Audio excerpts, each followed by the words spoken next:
महाराज का खाना लंच गरीब बार्बर एंड किंग। बहुत साल पहले कलिंग राज्य का राजा था राजा विक्रमार्का। उनके राज्य में प्रजा बहुत खुश थी। उनकी पत्नी थी और एक राजकुमारी भी थी। उनकी एक राज की बात थी, राजा पैदाइशी गंजे थे। उनके सर पर एक भी बाल नहीं था, पर उनकी बड़ी बड़ी मूछें थीं। हालांकि अपने राजमहल में वो गंजा घूमते थे, पर जब भी वो दरबार में जाते थे तो सर पर मुकुट पहन लेते थे ताकि उनका गंजापन नजर ना आए। बहुत कम लोग ऐसे थे जो उनके इस समस्या के बारे में जानते थे। उन कुछ लोगों में से एक था उनका नाई छोटू। जब भी राजा अपना दाढ़ी बनवाते थे वहाँ आसपास कोई नहीं होता था। छोटू उनके पास आता, उनका मुकुट उतारता, उनका दाढ़ी बनाकर उनके बदन का मालिश करता था। वही समय था जब राजा उससे पूछकर पता लगाते कि उनके राज्य की प्रजा उनके बारे में क्या सोचती है।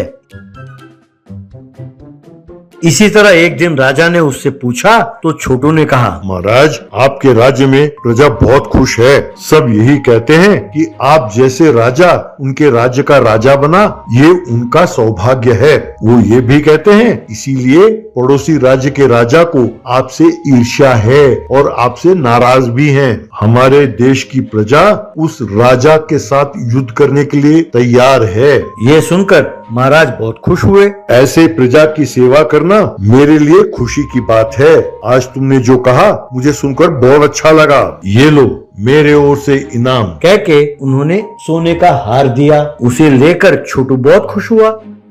एक दिन छोटू सवेरे सवेरे अपने घर में खराटे मार के सो रहा था। तभी उसके पास दो सिपाही आए। उसे देखकर उन्हें बहुत गुस्सा आया। एक सिपाही दूसरे से, देखा, सूरज उगाया है, अब भी ये सो रहा है, कितना आलसी है। लगता है रात को इसने खूब शराब पी है। कहकर गुस्से में बाले से उसके पेट को चुभाया। तब छोटू तुरंत उठकर बैठ गया। तब एक सिपाही, क्यों रे शराबी कहीं के, आज इतवार है, क्या तुझे याद नहीं है कि आज महाराज के दाढ़ी बनाना है? महाराज तुम्हारे लिए इंतजार करें हैं? क्या तुम इतने बड़े आदमी हो कि तुम्हें बुलाकर ले जाने के लिए हम आए? तब छोटू, बाप रे, ये बात तो मैं भूल ही गया। चलिए चलते हैं। यूं कहा।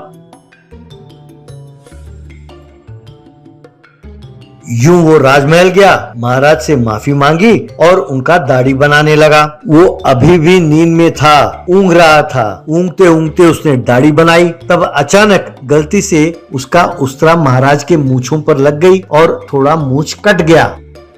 बस महाराज को गुस्सा आया। उठकर उन्होंने उसे जोर से थप्पड़ मारा। तब छोटू, महाराज, गलती हो गई है, मुझे माफ कर दीजिए, कहकर महाराज के पैर पकड़कर गिड़गिड़ाने लगा।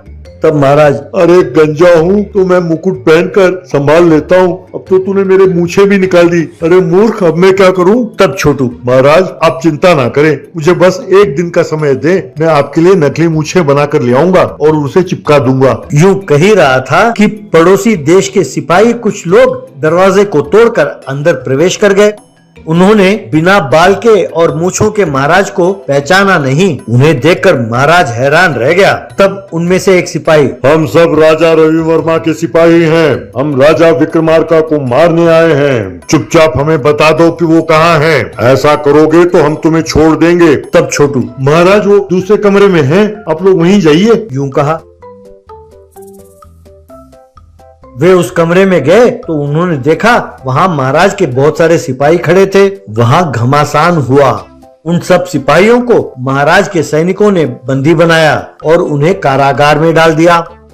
बाद में महाराज, तुमने मेरे मूछें मुंडवाकर मेरी जान बचाई छोटू। ये लो, ये सारा सोना तुम्हारा है, ले लो। अगर तुम्हारी कोई और इच्छा है तो मुझे बताओ, मैं तुम्हारी इच्छा पूरी करूंगा। तब छोटू, महाराज, मैं आपकी जान बचा सका, इस बात की मुझे बहुत खुशी है। बस मेरी एक इच्छा है कि मैं आपके साथ बैठकर खाना खाऊं। महाराज ने खुश होकर ठीक है कहा।